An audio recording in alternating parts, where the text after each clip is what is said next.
moitísima xente. Non me extraña que haxa moitísima xente porque realmente queremos cambiar as cousas, queremos mudar as cousas, e é por iso que estamos en Marea, e é por iso que parades e que levantades as vosas palmas e que escoitamos a esta xente que temos aquí. Moitísimas grazas.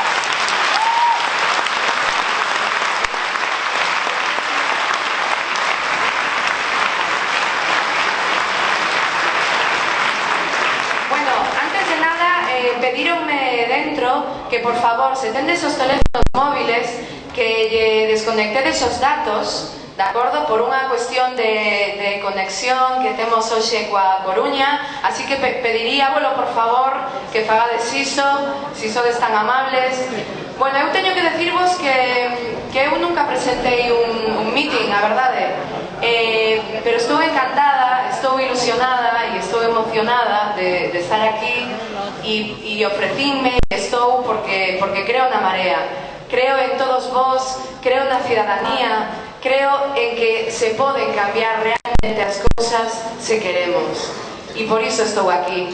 E quero vos dar as grazas e grazas por convidarme tamén. Hoxe imos facer unha cousa que non se fixo antes, que é estar conectadas en directo coa Coruña, onde están facendo outro acto, precisamente, e estaremos en streaming, estaremos conectadas. Bueno, eso non sei se foi na Coruña ou foi por aquí. Bueno, sen máis, agradecidas, temos aquí a Eva Solla, a Alexandra Rodríguez, Íñigo Errejón, Alexandra Fernández, Íñigo Errejón e Ángela Rodríguez. Grazas por todo isto.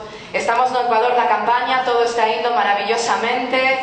E antes de comenzar, queríamos pedir unha cousiña, e é que, como ben sabedes, onte morreu un policía afgano en Kabul por un atentado que houbo que está conectado coa Embaixada de España, e tamén asesinaron a outra muller en Sevilla. E é por isto que queríamos pedir, antes de comenzar, un minuto de silencio, por favor. Así que...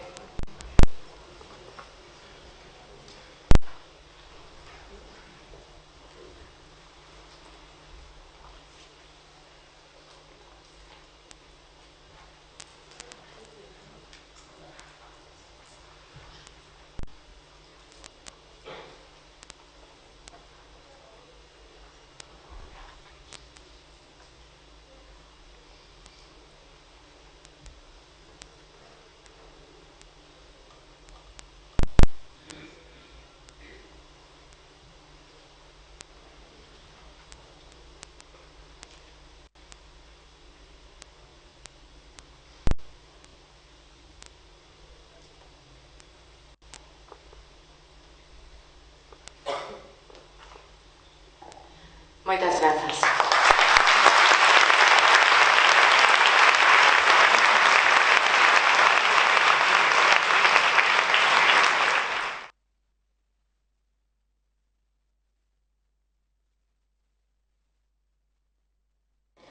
A estas tres mulleres e a este home que temos aquí, logo estaremos conectados coa Coruña.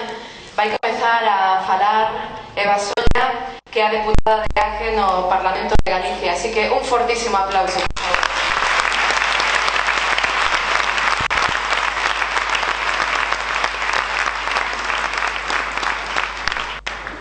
Bueno, buenas noches. ¿Escoitase así? Igual está moi longe. Vale. Bueno, quería aproveitar ese minuto de silencio que se fixo para decir que non queremos guerras no noso nome e que non queremos terrorismo machista. Queremos paz e queremos feminismo para a nosa terra.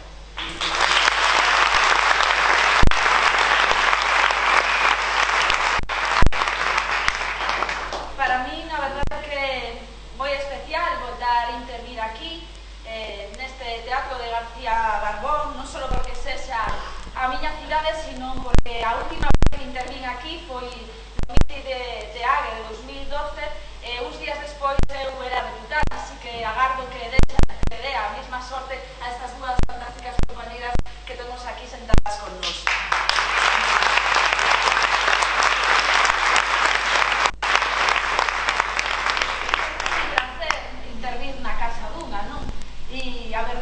nunha cidade que está a sufrir a crise dunha maneira salvaxe e que en 2015 vivimos precisamente unha das maiores agresións, que é a agresión á nosa sanidade. Eu son sanitaria, leo ademais estes temas no Parlamento e eu creo que o que aconteceu en Vigo este ano con esa, digamos, esa forma, esa estafa en forma de hospital público-privado non ten parangón e temos que denuncialo todos os días para que nos escoite o señor Feijóo e para que nos escoite, obviamente, tamén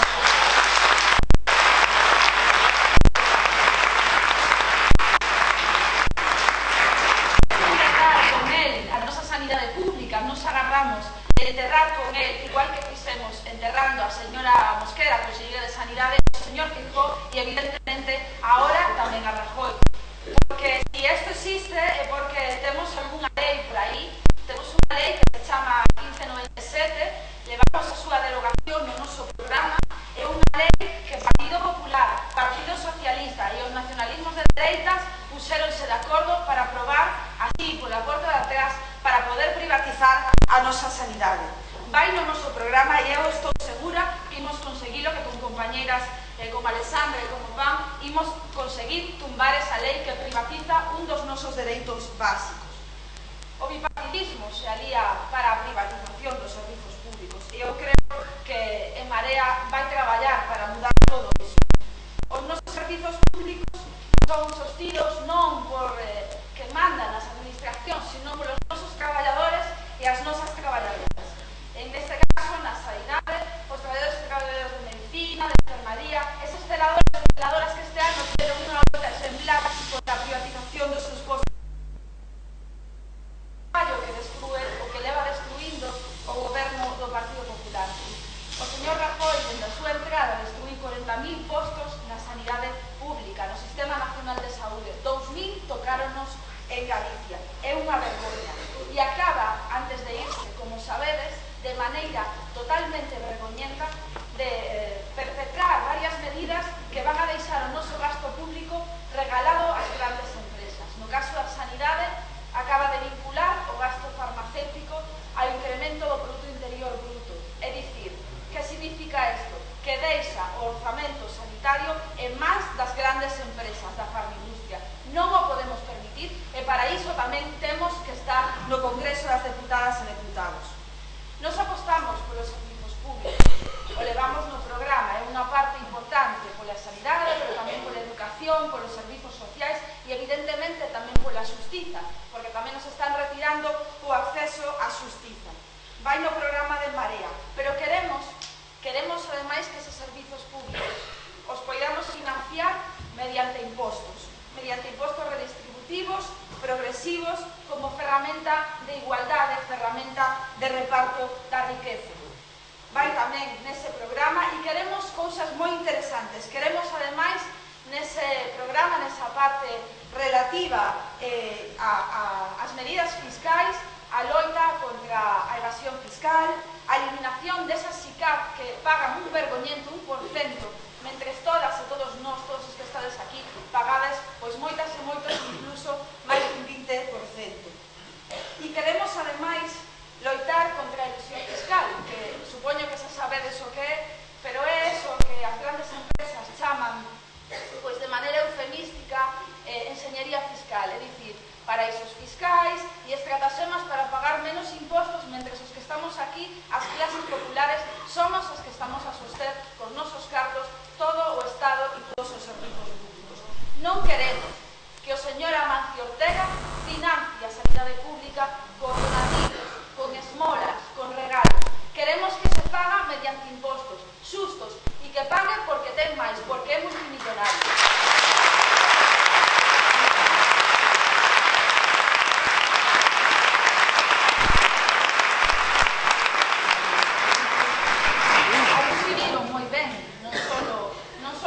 Empresas.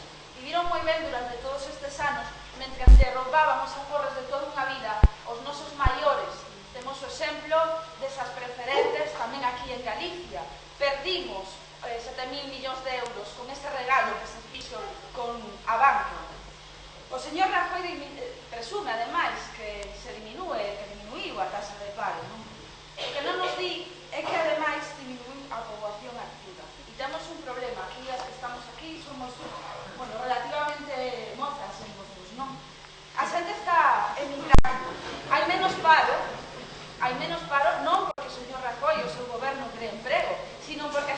está indo fora e xa non conta para esas estadísticas, porque se seguen indo a ese equilibrio económico, a esas mesmas e eses mesmos que despois non lles permiten votar nestas eleccións. Queremos que volten a casa, queremos que volten e queremos que voten.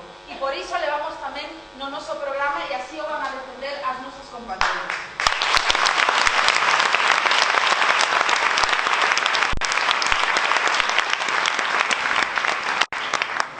A mocidade, dende logo, o ten moi complicado. Tamén a xente maior, porque temos parados de longa duración por milleiros, persoas maiores de 45 anos. E dende logo non só sufrimos ese exilio económico, senón que sufrimos tamén a precariedade laboral. Si para algo serviu a reforma laboral do señor Rajoy, foi para crear un exército de parados e paradas.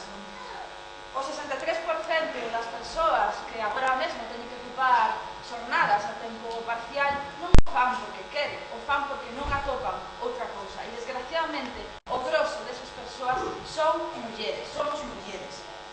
Non queremos a reforma laboral do Partido Popular, eso é evidente, pero tampouco queremos a reforma laboral do Partido Socialista e tampouco queremos ese modelo de explotación gravísima que nos propón Ciudadanos no seu programa. Non queremos o contrato único, porque vai significar máis precariedade, máis facilidade para o despido e, dende logo, non podemos permitir neste país que se abarate máis o despido coas condicións que están os nosos traballadores e traballadoras. Aquí en Vigo, que perdimos grande parte do noso tecido industrial, o sabemos perfectamente. Temos a xente de Citroën cada vez máis precarizada, o traballo deslocalizado, e non o imos permitir. Tamén imos estar aí para pedir, para exixir e para traballar para derogar esas reformas laborais.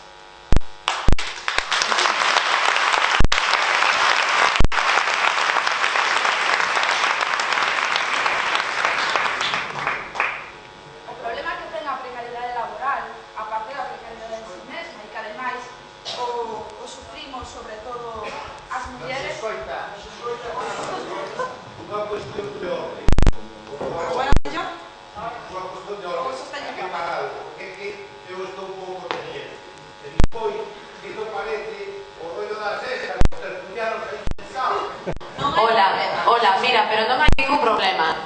Isto solucionase enseguidísima. Doulle a Eva o meu micro, vale? E así xa está. Ves que fácil.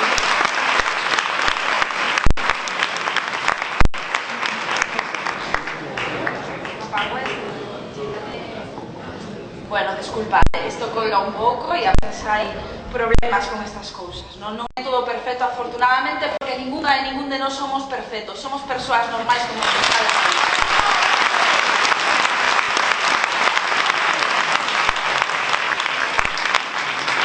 Comentaba que o problema que ten a precariedade é precisamente que despois significa que nun futuro temos pensións moi baixas. As galegas e galegos temos unhas das pensións máis baixas e, sobre todo, as mulleres.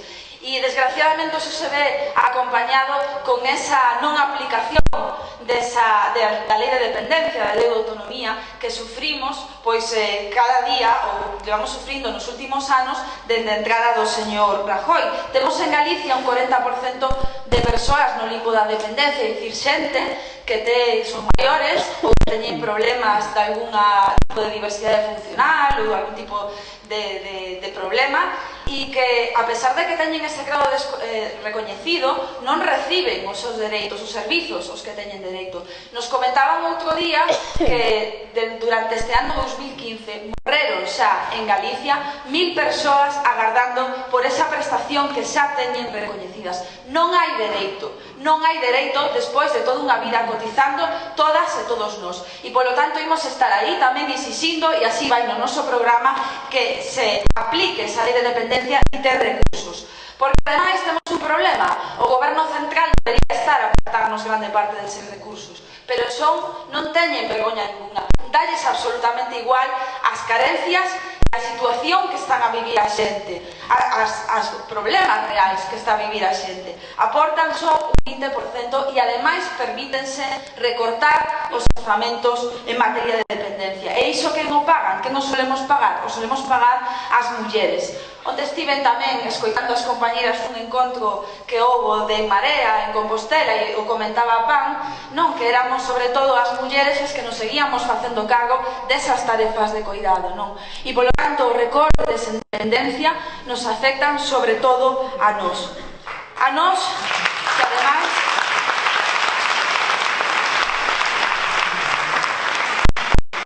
estamos xa afectadas polo resto de recortes, esas leis, esas medidas reaccionarias que tomou o Partido Popular. Queremos voltar a ter dereito á interrupción voluntaria do embarazo, o aborto, para todas as mulleres, tamén para aquelas de 16 e 17 anos, porque non hai dereito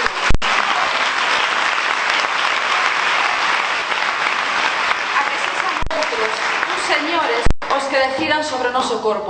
A unhas que non obrigarnos a parir e a outras a non ter fillos, porque tamén parece que esa reproducción asistida só pode ser para as mulleres que teñen parella masculina. Parece ser que o goberno o que quere decidir sobre os nosos corpos. Dende aquí, non só nós, todas e todos os que estades aí, temos que dicirlle que os corpos das mulleres pertencen só ás mulleres e van a estar estas mulleres no Congreso para decirlo cara a cara a este Partido Popular.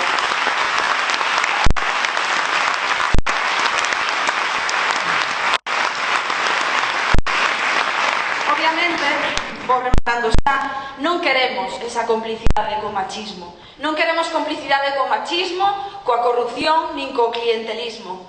Non queremos, dende logo, Baltares, Aznares, Felipe González, Bárcenas nin Ratos. A democracia das institucións, dende logo, non a poden levar, non a van a levar os que non o fixeron ata de agora. E, por tanto, necesitamos que este xente aí, como a xente da candidatura de En Marea, que vai ser exemplo de transparencia e de democracia. Estas compañeras e compañeros van a entrar o 20 no Congreso e queremos que vos sexades as ondas que levedes esta Marea ao Congreso. Mais nada, moitas gracias. Hai Marea.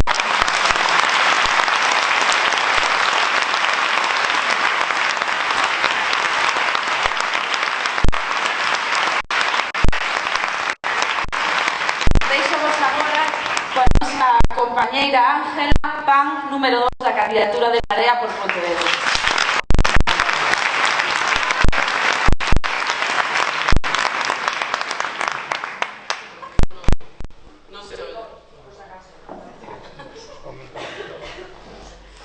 Boa tarde a todos e a todas. Quero comenzar hoxe agradecendo a toda a xente que estades aquí, pero quero agradecer sen complexos a todas as persoas que estades porque vindes de sitios moi diferentes. Así que, en primeiro lugar, quero agradecer a militancia dos distintos partidos, a militancia da Nova, de Esquerda Unida, de Podemos, de Espazo Ecosocialista e de Encontro Cidadá por unha Marea Galega. Creo que é importante que o digamos en complexos porque é a primeira vez que estamos todos os partidos que consideramos que as persoas son o primeiro facendo cosas para cambiar toda a situación que temos actualmente xuntas. Isto creo que é verdadeiramente importante, así que, en primeiro lugar, quero agradecerlle a eles, quero agradecer a xente que se quedou fora. Quero agradecer tamén a toda a xente da miña xeración, a eses 100.000 mozos e mozas que, desde que Feijóo goberna, tiveron que emigrar porque foron votados, porque aquí non había futuro. Quero agradecer tamén a xente que hoxe non puido conciliar para estar aquí. E, sobre todo, quero agradecer que estedes todas aquí hoxe porque estamos nun espazo no que se os escoita casi respirar e rir, non é habitual. Así que, de corazón, moitísimas gracias por estar aquí.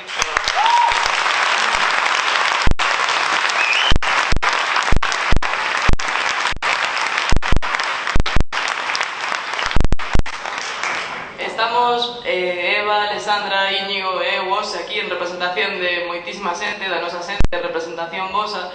Creo que para intentar demostrar que existe outra forma de facer política, isto creo que é moi importante.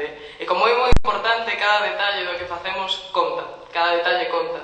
Entón, gustaría pararme hoxe, quizáis non vou gritar, nin vou dar un gran meeting, pero sí que quero pararme nas novas cuestións que creo que son de detalle, pero creo que son importantes e que precisamente porque estamos nun espazo como este hoxe as podemos falar non son menores.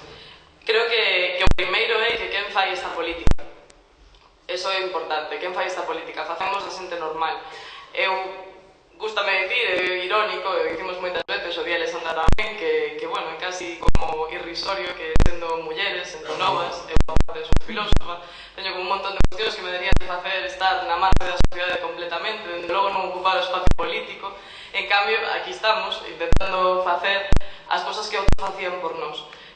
Cando paramos a pensar, en primeiro lugar é moi raro, pero ainda así damos un paso adiante. Damos este paso adiante e o único que podemos pensar é que é épico, é extraordinario que o estemos a facer. Porque o que facíamos antes nós non era campañas electorais, obviamente. O que antes facíamos nós era traballar, ou buscar traballo, ou limpar, ou dar clases, ou cualquier outra cuestión, pero logo non facíamos campañas electorais. Isto, obviamente, nos leva a cometer erros, pero de onde vimos...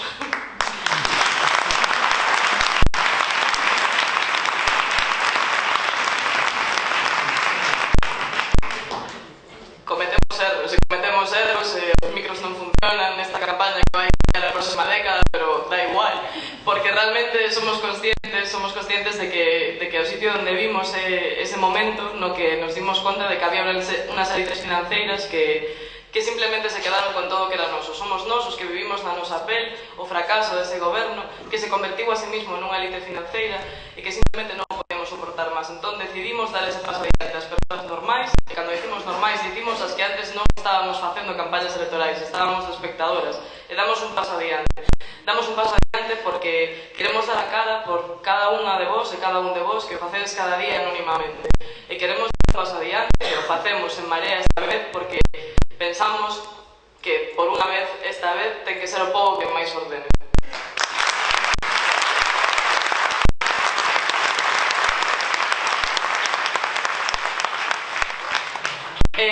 Importa moitísimo onde se fan as cousas.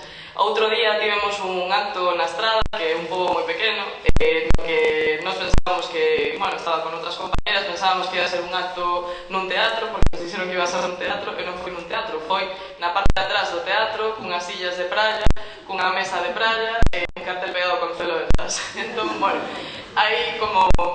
chegas aí e de repente, bueno, pues a xente está como intentando aparentar, facer unha cousa que en realidade non temos que aparentar nada. E había un pai moi agobiado coas súas fillas que estaban xogando e falando como fan todas as nenas.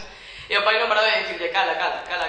E un compañero que estaba sentado ao lado díxome, bueno, isto parece política de andar por casa. E realmente parece moi fatal, porque creo que un dos grandes retos que temos por diante é facer unha política que sí que sea de andar por casa, que sí que sea nosa, que sea das cuestións que importa, que moitas veces están na casa, están no privado, están nas familias, están moi preto, efectivamente, das mulleres, que son nas que das familias sufriron o impacto máis forte da crise, o impacto máis forte dos recortes, da austeridade. Pensamos que moita deste cambio político, desta responsabilidade que temos de facer as cousas de outra forma, ten que ver con isto, non? Con que non nos dá vergonza dicir que facemos unha política de andar por casa, porque iso o que quere dicir non é que sea unha política trapalleira, senón que é unha política centrada na vida, é unha política centrada na cotidianidade, no pequeno, no que realmente é importante cada día, neso que habitualmente queda no privado, pero que en realidade ten que ver con político, e habitualmente non está visibilizado, e temos a labor de visibilizado, e temos a labor e a responsabilidade de devolverlle a todas esas mulleres que habitualmente foron as que rescataron as familias e rescataron as nenos e as nenas, mentres os bancos eran rescatados polos gobernos. E temos a responsabilidade por elas de facer unha política que sexa diferente e que estea centrada na vida, na cotidianidade, no pequeno e nas cousas que verdadeiramente importan.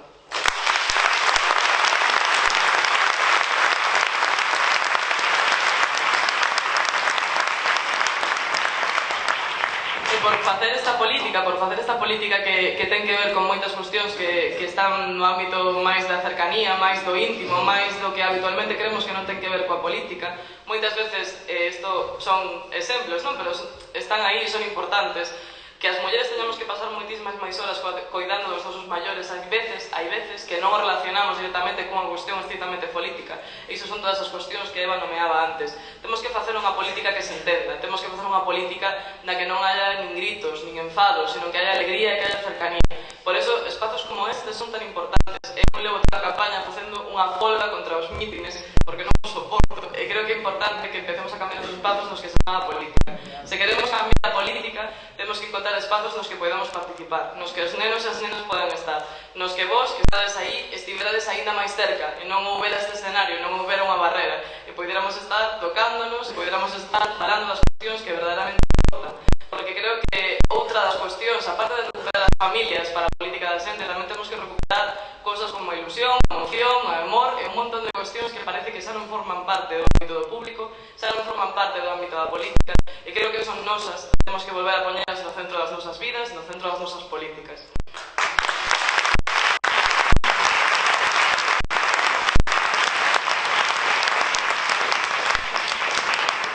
E, por suposto, importa o como. Hai unha cousa que falamos moito Tone e eu durante todo este proceso, cando veíamos que era demasiado grande, demasiado importante, non sabíamos moitas veces ni por onde empezar a facer que isto pintara ben. Dicíamos moito que se trataba en Galicia de tecer en pequeno, de coser en pequeno.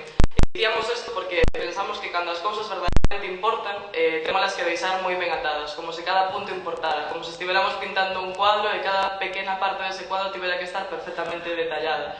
E pensamos que isto realmente ten que ver con como se fai a política.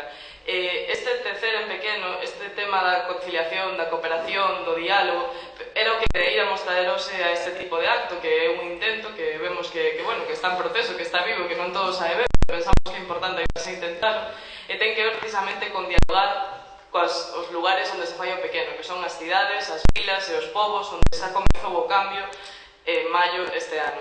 Por iso queríamos falar coa Coruña. Queríamos falar coa Coruña facendo un diálogo entre este espazo e o espazo onde se fai outro acto.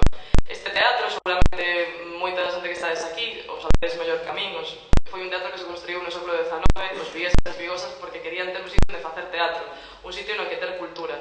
A min gustaríame moitísimo que conseguiramos que o alcalde que temos en Vigo, que aínda vive na era dos dinosaurios, e volver as institucións a ser, e pudiéramos ter un alcalde como a da Coruña, que sí que ya lle devolvemos as institucións a xente a día de hoxe. Simplemente queríamos que se establecera un diálogo entre unha cidade que xa é libre, unha cidade que xa é rebelde, unha cidade na que as cousas xa comezaron a cambiar, e unha cidade como a Vigo, como outras moitas deste país, nas que a marea ainda non subiu, e o que queremos é que a marea suba, que chegue a todas esas cidades, a todas esas vilas, a todos eses povos nos que a marea ainda non está. Isto creo que é necesario que se dea en términos de rede, de cooperación, de tecendo en pequeno. É moi probable que nós non sexamos capaces de conseguir isto directamente de repente. É moi probable que non sexa así, pero non quere dicir que non o vayamos conseguir. Ouvimos o 24 de maio e o seguimos vendo cada día que pasa conseguimos cousas. E sobre todo creo que temos que facelo con moitísima alegría, porque se non existira esta marea, e isto dicimos sempre, se non existira esta marea, habería que inventala de novo. E por eso creo que temos que facer toda a política con moitísima alegría.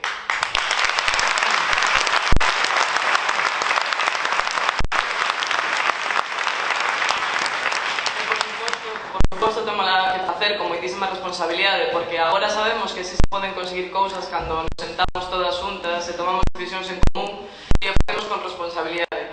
Temos que facelo porque nos xogamos moitísimas cousas, xogámonos unha década. Xogámonos facer un país ao que as persoas migradas poden volver e a que as persoas retornadas que cobren as súas pensións. Xogámonos un país nos que o goberno non culpen aos maquinistas e garantan que o seu povo teña medidas de seguridade suficientes para que non hagan accidentes.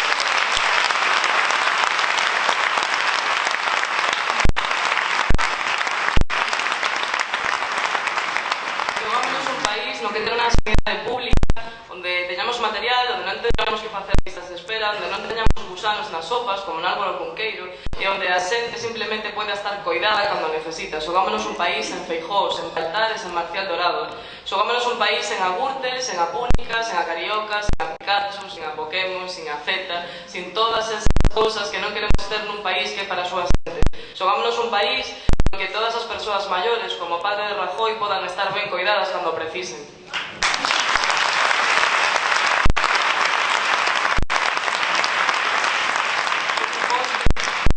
Xogámonos un país en violencias machistas e, por suposto, xogámonos un país en que podamos ter traballos dignos para os nietos e as nietas e, por suposto, pensións máis dignas aún para os avós e aboas que sacaron adiante este país mentre os demais aínda ni siquiera existíamos. E cando falamos isto, falamos de que queremos un país que vai ser para nós, que nos represente, que vai ser para o 99%, que vai ser para devolver a dignidade ao seu povo e vai ser para facer que sea o pobo que máis ordene, non podemos evitar acordarnos de moitas cousas. Obviamente nos acordamos da Revolución dos Claveles, cando hicimos isto, acordámonos do 15M, pero tamén nos acordamos do que pasou fai 6 meses. Fai 6 meses, xusto un día como hoxe, estábamos no Palesco, e os saquedes, e que recordemos o que significaba este círculo cando Xulio utilizaba. Xulio dicía que este círculo era unha nova forma de facer política, era un punto de encontro. Significa que é un punto aparte para as políticas de austeridade, para as políticas da tristeza dos recortes. Significa transparencia, significa honestidade, significa ética, significa participación, significa votar os corruptos, significa democracia, significa país, significa futuro, significa aquí, significa agora, significa con nosotras, significa Ada, Pablo, Martiño, Xulio, Jorge, Peira, Yolanda, Tone, Alessandra, Íñigo, significa todas vos e todas nós, significa que hai alternativa, significa que sí se puede, e significa que para Galicia, para sempre, hai marea.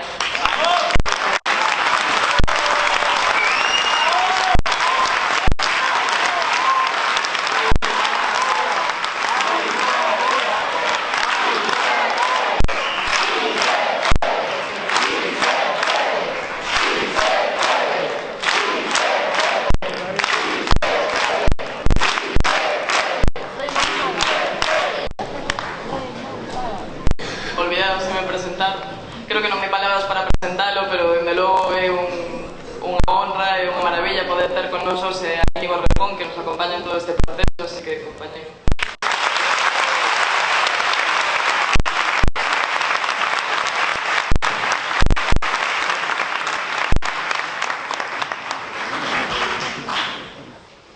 Bueno, muchas gracias, y antes de nada yo voy a hacer mi intervención en castellano. Cuando tengamos un gobierno al servicio de la gente,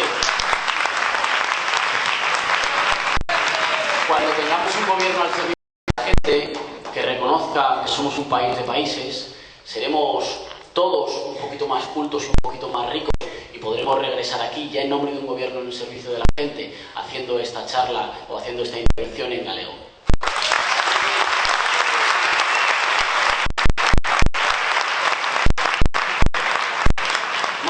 Antes, y por eso hemos tardado un poquito más, hemos salido fuera a pedirle disculpas a la gente que no ha podido entrar porque se nos quedaba pequeño el teatro, y mucha gente, la gente que está ya entusiasmada, que tiene muchísimas ganas de que llegue el 20 de diciembre para poder votar ya. Pero yo quiero agradecerle también a la gente que esté aquí y no tenga claro lo que va a hacer, y quiero agradecerle muy en particular a todas y todos aquellos que hayan venido a ver si es verdad que el cambio político está al alcance de la mano, a ver si es verdad que no hay que tenerle miedo a que la gente normal llegue a las instituciones, y a ver si es verdad estas cosas tan terribles que dicen de nosotros algunos en televisión.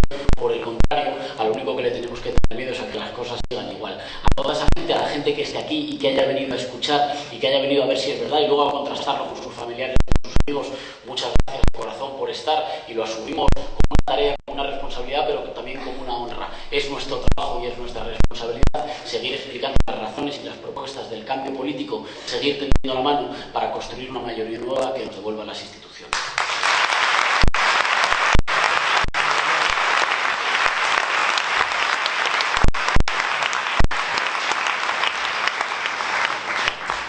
Y muchas gracias también a toda la militancia, a toda la gente que se quita horas de sueño, que no se le ve, que está pegando carteles, organizando actos, peleándose hasta el último momento por cualquier detalle, que está trabajando. Esa gente que no es muy conocida y es gente sin la cual no habríamos hecho todas las felicidades que nos han permitido llegar hasta aquí. Es posible que no conozcáis sus nombres, pero es la gente que nos ha permitido hacer todo este trayecto y la gente de la que estamos profundamente orgullosos. Y un abrazo particular a la gente orgullosa de las camisetas moradas, que está siempre en el trabajo.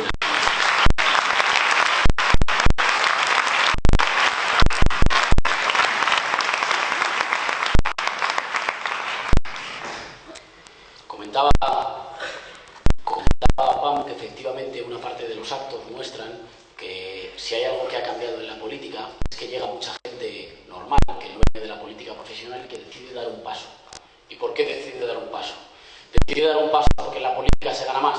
No, la gente que viene con nosotros se ha puesto de límite 3 salarios mínimos para no vivir mejor que como antes vivía, y no por ninguna cuestión moral, sino porque si vive de otra forma a lo mejor se le olvida que está para representar a la gente y que tiene que vivir como la gente a cuyo servicio hace leyes. Y lo hace porque le van a aplaudir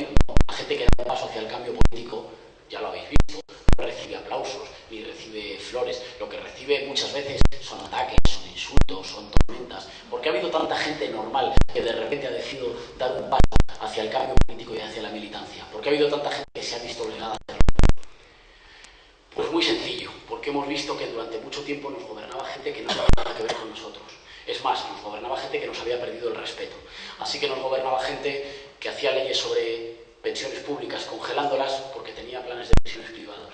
Nos gobernaba gente que le metía la tijera a nuestras escuelas públicas porque ni ellos, ni sus familiares, ni sus hijos, ni los amigos de sus amigos acudían a la escuela pública, sino que acudían a la escuela privada. Nos gobernaba gente que le metía la tijera a los hospitales y a los centros de salud y a los ambulatorios, o que debajo de los hospitales hacía parkings con unos precios elevadísimos que solo bajaban luego en campaña electoral.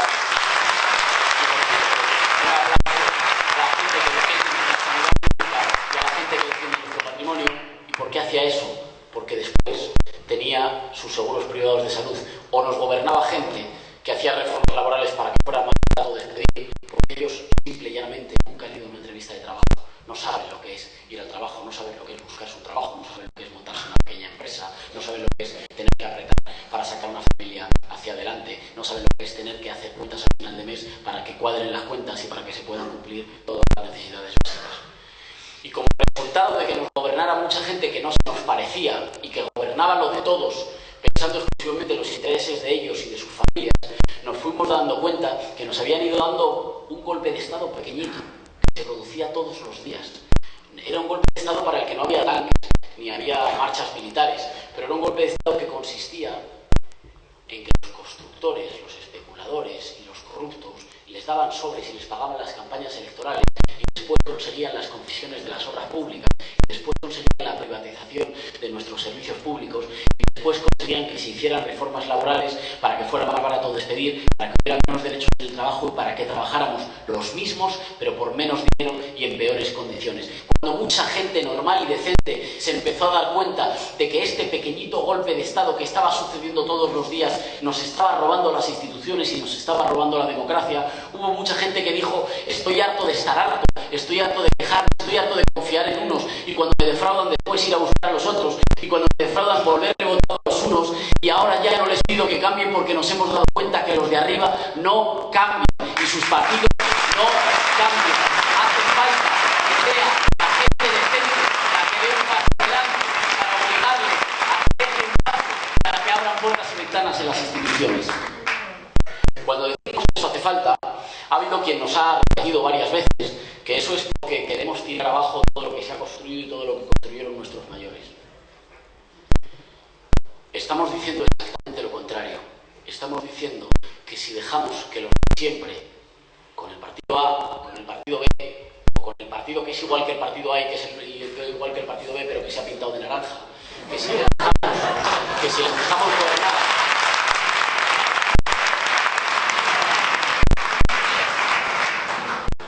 que si les dejamos gobernar, hacen trizas lo mejor de lo que construyeron nuestros mayores. Nosotros estamos profundamente orgullosos de una buena parte de los avances sociales y de los avances democráticos que hicieron nuestras abuelas y nuestros abuelos, nuestras madres y nuestros padres. Eso sí, señores del Partido Socialista y señores del Partido Popular, esas conquistas no son conquistas que ustedes le regalaran a nadie, no son patrimonio del Partido Socialista ni del Partido Popular. A mí no se me olvida que me lo contaban mis padres, por cierto, que pagaron muy caro el compromiso político porque en España hubiera libertades. No se me olvida la heroica huelga que hubo en Vigo en 1972, de la que sale una buena parte de las conquistas democráticas y sociales. Es de ahí de donde vienen las conquistas. No es que nadie nos las regalara, no es que nadie de repente nos regalara los convenios colectivos, nos regalara el derecho a votar, nos regalara el derecho a tener asociaciones de vecinos, a poder organizarse en el trabajo, a poder ir por la calle expresando lo que uno piensa, a tener sanidad pública o a tener educación pública. No fueron los señores de los partidos políticos tradicionales los que nos lo regalaron, nos lo dieron nuestros abuelos, y esa es una herencia a la que no estamos dispuestos a renunciar. Y para conservarla es lo que hay que hacer cambio político.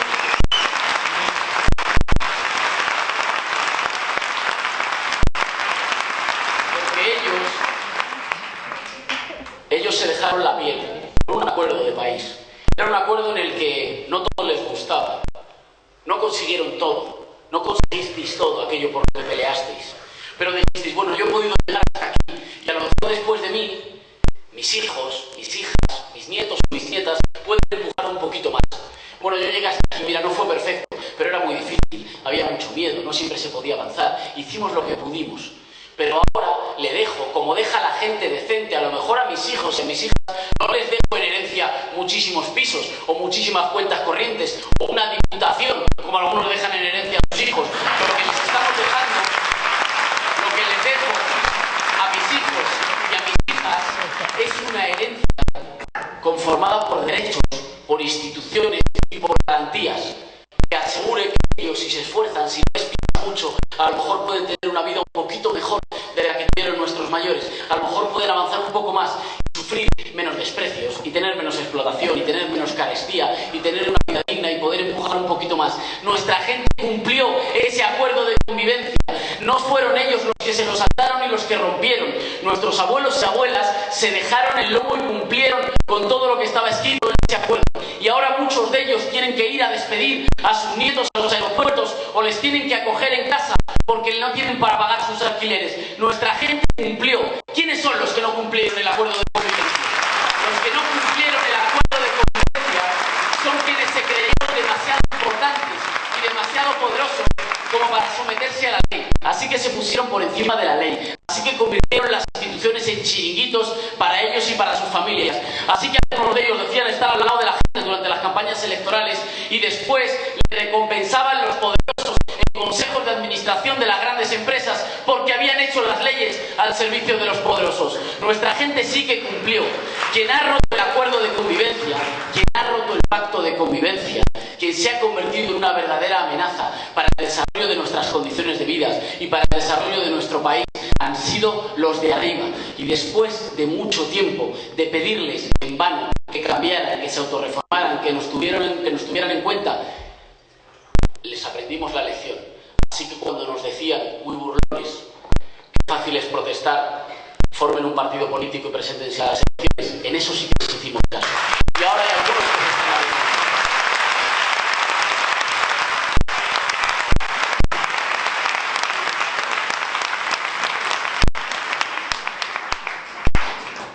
Las cosas se pueden hacer de otra forma.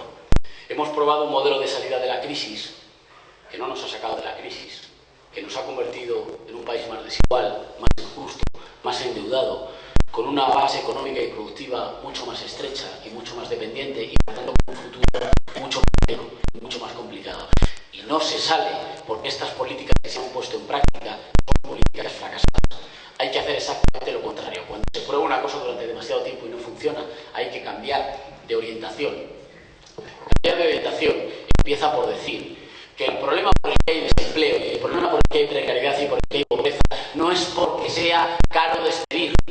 Ya es suficientemente barato, insultantemente barato, despedir a un trabajador como si fuera un clines, gracias a la reforma laboral del Partido Popular y a la reforma laboral anterior del Partido Socialista.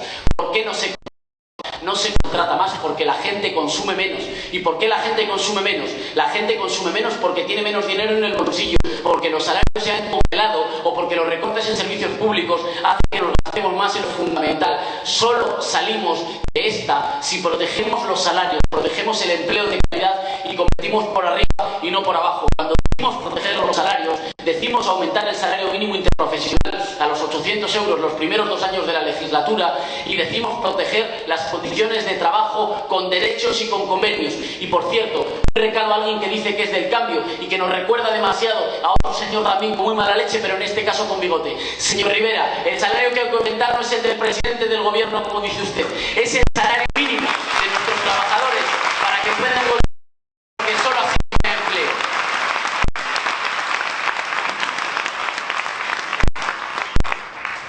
Aumentar y proteger los salarios tiene también que ver con la posibilidad de proteger nuestras pensiones.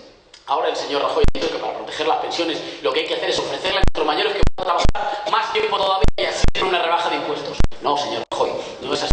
Las pensiones ellos ya las han ganado. ¿Qué es lo que hace que las pensiones sean difícilmente sostenibles? Que trabajamos los mismos que en 2011, pero cotizamos menos. Porque trabajamos por menos dinero y porque muchas veces trabajamos en negro. Así que las pensiones son menos sostenibles. A toda la gente mayor que nos está esté viendo que dude sobre el cambio político. Hay que decirle claramente, votar para proteger las pensiones es votar por el salario y por las condiciones de trabajo de los nietos. Solo defendiendo empleo de calidad para la siguiente generación se aseguran las pensiones de los que ya se la ganaron a pulso desde hace mucho tiempo.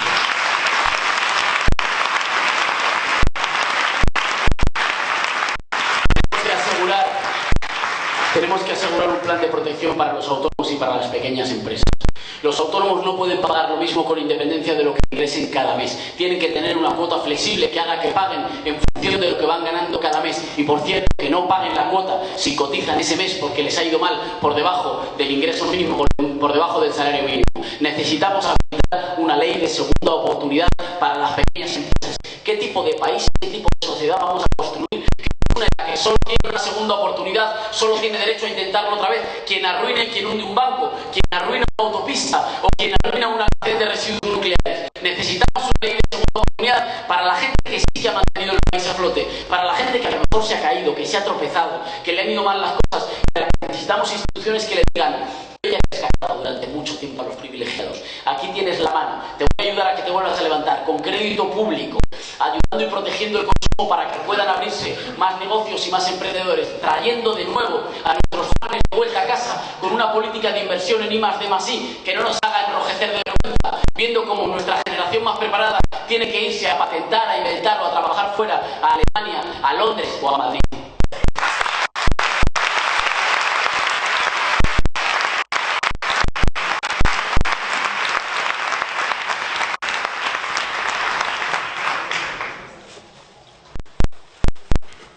Se acercan unas elecciones, ya vamos a 9 días, que son absolutamente decisivas. En estas elecciones nosotros no nos estamos jugando quién va a ser el presidente del gobierno. No nos estamos jugando de qué color va a ser el partido que esté en la Moncloa o cuántas sillitas va a haber en un parlamento. Nos estamos jugando si somos capaces de reconstruir ese acuerdo que se rompió hace tiempo. Nos estamos jugando si somos capaces de construir un proyecto de convivencia hacia el futuro que nos permita estar juntos, porque no dejamos a nadie atrás, que nos permita tener un futuro más provisorio, que nos permita tener un horizonte de dignidad del que estemos orgullosos como para las siguientes generaciones y que nos permita cerrar la puerta a la impunidad de los privilegiados, que nos permita que ya ningún juez tenga que ser un héroe para atreverse a investigar a los poderosos, que nos permita que nadie pueda llamar a ningún juzgado, a ninguna fiscalía para decirle: eso no lo puedes hacer, yo soy demasiado poderoso, tienes que tener cuidado con lo que estás haciendo. Que nos permita cerrar los dos inmensos agujeros negros por los cuales no tenemos recursos o faltan recursos después para la protección social o para la activación económica. Esos dos grandes agujeros negros no son que no haya dinero, son en primer lugar la corrupción, que nos cuesta 48.000 millones de euros al año en sobrecostes, es decir, en sobres en B y en adjudicaciones y en hospitales que valen 3 veces más de aquello por lo que se habían presupuestado. Y tenemos que cerrar el agujero negro de la inestabilidad fiscal, el agujero negro que hace que en este país los únicos que no pagan impuestos sean los multimillonarios. No es cierta la discusión entre que hay que subir o hay que bajar los impuestos. Cuando alguien nos diga eso, hay que contestar con una pregunta: ¿a quién? Porque ya pagan suficientes impuestos los trabajadores, los pensionistas o los pequeños empresarios. Nuestra gente sí que paga impuestos. ¿Quiénes son los que pagan impuestos? Lo decía antes la compañera. Los multimillonarios tributan al 1% y si tú abres una frutería pagas al 15% de impuestos. El problema de insolidaridad fiscal en España no es entre territorios. El problema que amenaza nuestra unidad como sociedad no es que se quiera independizar Cataluña, es que se quieren independizar los ricos. Ese es el problema fundamental.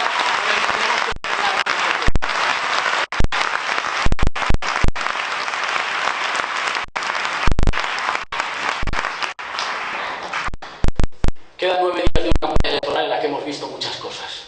Hemos visto a un presidente del gobierno que quiere volver a ser presidente del gobierno, pero no ir a los debates a explicarnos por qué quiere volver a ser presidente del gobierno, y a lo mejor digo yo que alguien que no está dispuesto a ir a los debates para explicarnos por qué quiere ser presidente del gobierno, digo yo que a lo mejor no lo merece. Hemos visto el presidente del gobierno el mismo en un país, es un país que no es el nuestro, es un país que no tiene las condiciones de vida en las que vivimos nosotros. Vive en Narnia, decíamos, eso es alguien que lo vio ayer lo decíamos en Las Palmas. El señor Rajoy vive en un país que puede ser similar a Narnia, en el que si donde antes había un empleo de 300 euros, ahora hay 2 de 400 euros, el país del señor Rajoy en Narnia, eso es crear empleo. Es un un país en el que tú le puedes meter hachazos a la sanidad y a la educación, pero luego salir y decir muy serio en campaña. A toda la gente que ha visto que es posible, le decimos que ya hemos ganado la mitad del recorrido y hemos conseguido que os ilusionéis. Falta cerrar la otra mitad. Estamos a un palmo y lo estamos acariciando. Aquí en Galicia hay marea y en toda España remontada, remontada y remontada. Adelante, que lo estamos acariciando, que estamos a un palmo y que podemos hacer historia. Adelante, que lo estamos tocando. Por supuesto que se puede.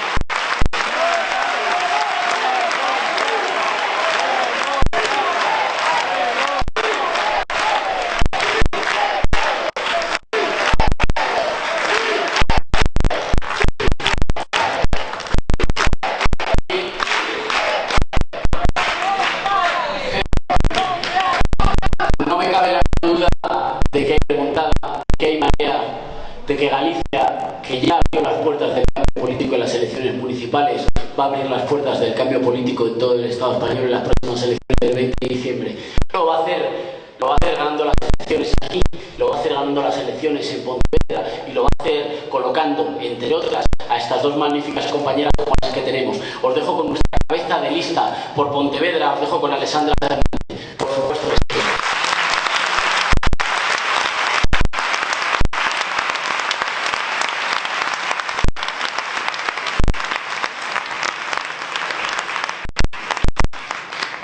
Buenas noches a todos e todas, moitísimas gracias por vir.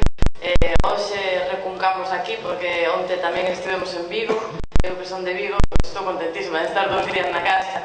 Ademais, hoxe hai un montón de xente fora que non puido entrar, non sei se tenemos que facer unha terceira, que imos facer, que sepades, que o peche de campaña en casa.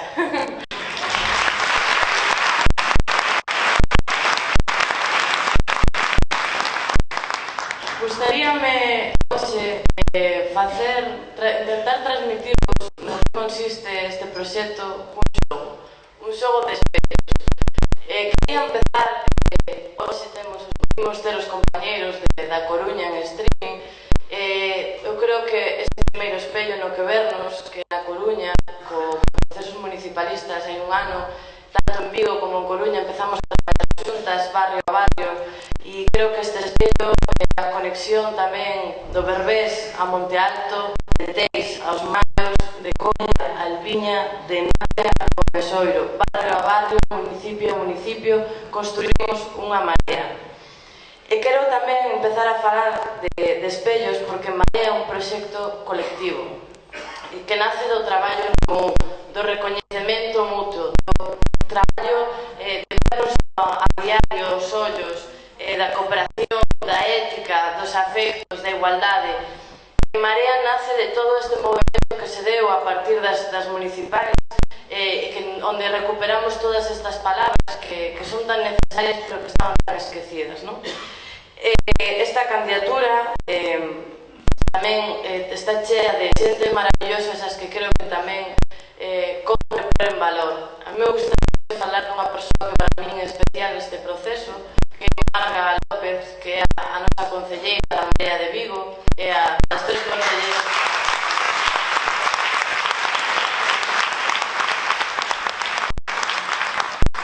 Quero falar dela porque dos 3 concelleiros que hai é unha muller, quero falar tamén do todo o que ten que ver con feminizar a política e que as mulleres estemos encabezando esta candidatura. O que está facendo ela para min é un reto porque normalmente as mulleres, as de abaixo, non eran as visibles na política, non? E a pesar das dificultades tamén, porque ela é unha muller que ten un traballo precario, que está facendo unha loita no hospital Álvaro Cunqueiro polo seu traballo como celadora e ao mesmo tempo está día tras día esforzándose por seguir enviando ao Concello as nosas demandas. Eu quero poñer de verdade en valor a súa xenerosidade e sobre todo porque é unha muller que fala sempre das nosas necesidades. Eu pido, por favor, un gran aplauso para ela porque para mí tamén é o espello do que...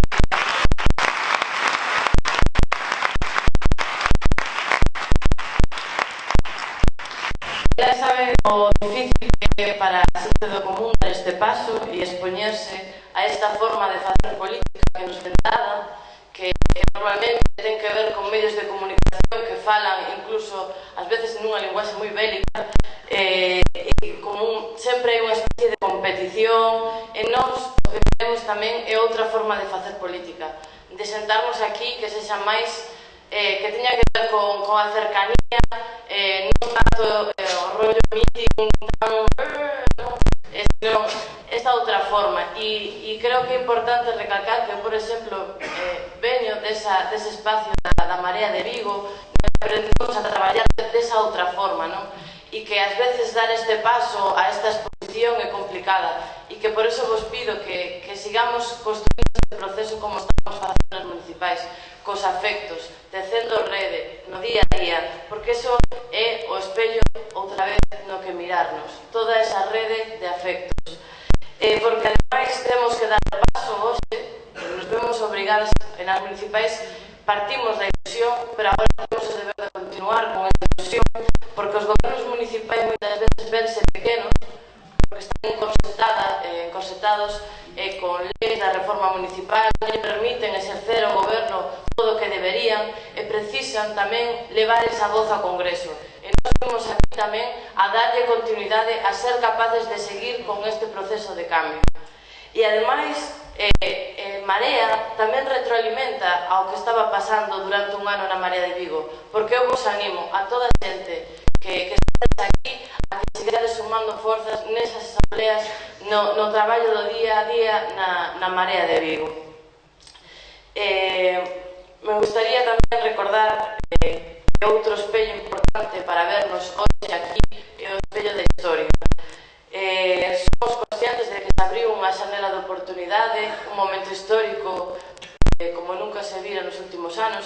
Eu, que son unha muller nova, nacín vendo a política única exclusivamente como alternancia dos tristes, e de repente vemos que este réxime, que parecía monolítico, que era inamovible, por fin está se fendendo. A mí me gusta falar con a canción de Cohen que di: hai unha fenda en todo e por ela entra a luz. E temos que aproveitar ese rayo de luz que se abriu coas municipais e acabar de defender esa réxime.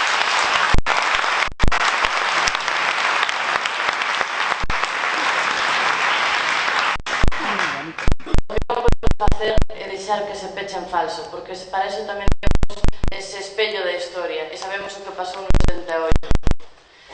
Todas as que loitaron pola igualdade, pola república, pola democracia real e polos dereitos nacionais, as das loitas do 72, como dixo o compañeiro. Por iso non imos permitir que este réxime se regenere cun pacto entre os azuis e os laranxas, para que non se volva a pechar en falso. Este é o momento da creba democrática.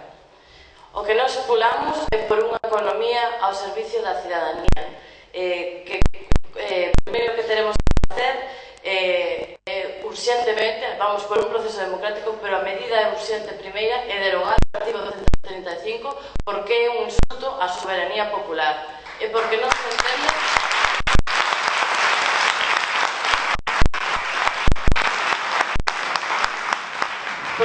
entende que esta Unión Europea teña países de primeira e de segunda, porque non pode ser que a semana pasada Francia diga que non vai acatar o déficit para gastar en armamento nunha guerra en Siria, mentras que nós non lle podemos dar resposta á emerxencia social, aos nenos que non teñen para comer 3 veces ao día, a todas nós que non somos capaces de pagar a calefacción, a todos que tamén se foron desafiuzados. Eso non o podemos permitir. E por iso imos recuperar ata o último euro de todas as persoas afectadas, estafadas polos bancos, pola corrupción, pola privatización e polos recortes. Tampouco imos deixar que nos estafen esta vez, como no 78, cunha constitución pactada entre homes, porque hai que recordar que foron 7 homes de Estado, que non entenderon que a violencia patriarcal é unha violencia estructural, e as mulleres sabemos que o patriarcado non é algo illado, que nos afecta no día a día e que é transversal. E por iso, se as mulleres sostemos a metade do ceo, que precisamos a metade dos orzamentos. E contra o seu pacto de homes, proceso constituinte de igualdade.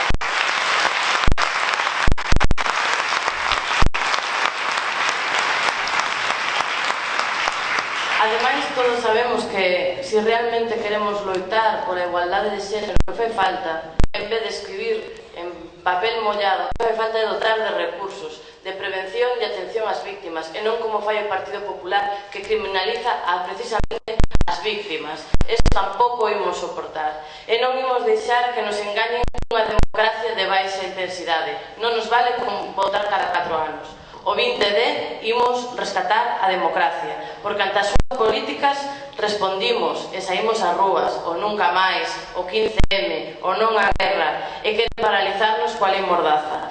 Nos imos derogala e recuperar os nosos dereitos e liberdades, porque ante a democracia limitada deles, democracia participativa.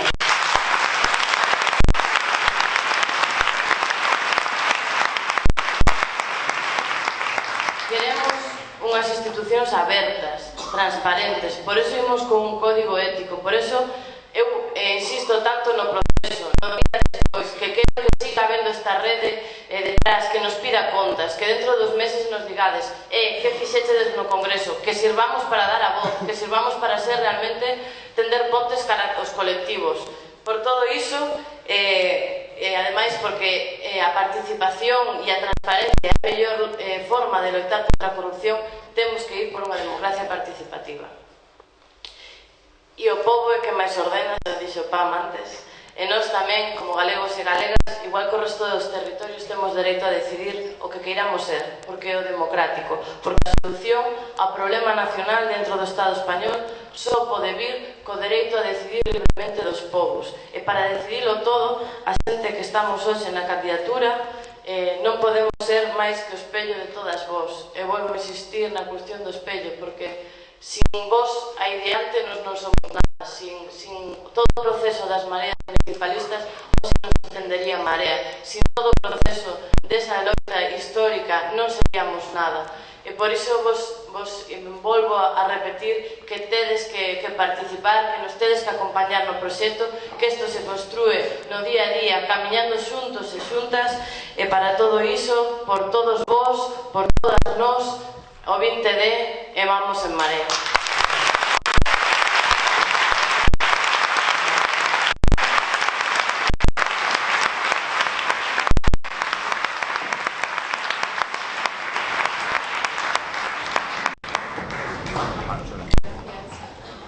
Bueno, moitas grazas. Parece que agora sí creo que podemos conectar coa Coruña, verdade? Creo que podemos conectar coa Coruña. Pedimos desculpas porque levamos dicindo durante todo o tempo que íbamos conectar coa Coruña, pero bueno, aí houve certos problemas, ás veces as cousas salen así, bueno, como ben acaban de decir, somos xente normal e, polo tanto, tamén cometemos erros normais, non? Polo tanto, pois, desculpade, de acordo? Sí, estamos coa Coruña. Vale, estamos coa Coruña. Non sei se está por aí Isabel. Hola. Non sei moi ben que teño que facer, que non teño que facer, a verdade. Bueno,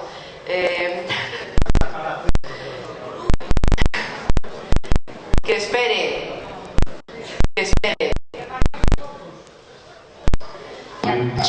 Hola. Ah, vale, é que está acabando todo. Bueno, escoitamos a Tone. Estamos diseñando unha mayoría legislativa e cada vez se pode primeiro as maiorías sociais. Sobre todo, o que necesitamos agora vamos a falar non vimos a falar de negocios,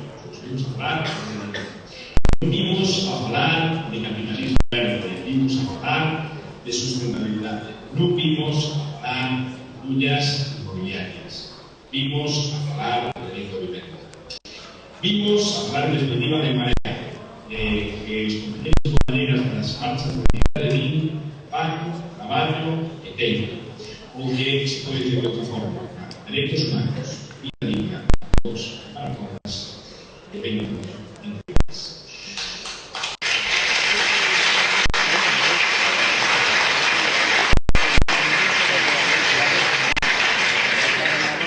visto que sí, selo un pouco os facemos as persoas plata, non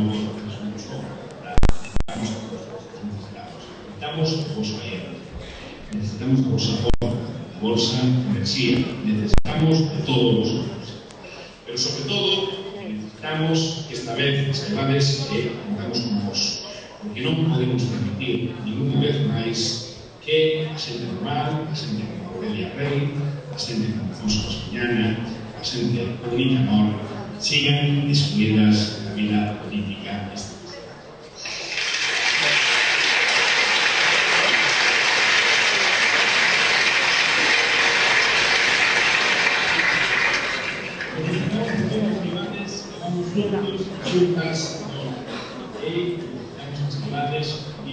Bueno, é que claro, está falando Tone.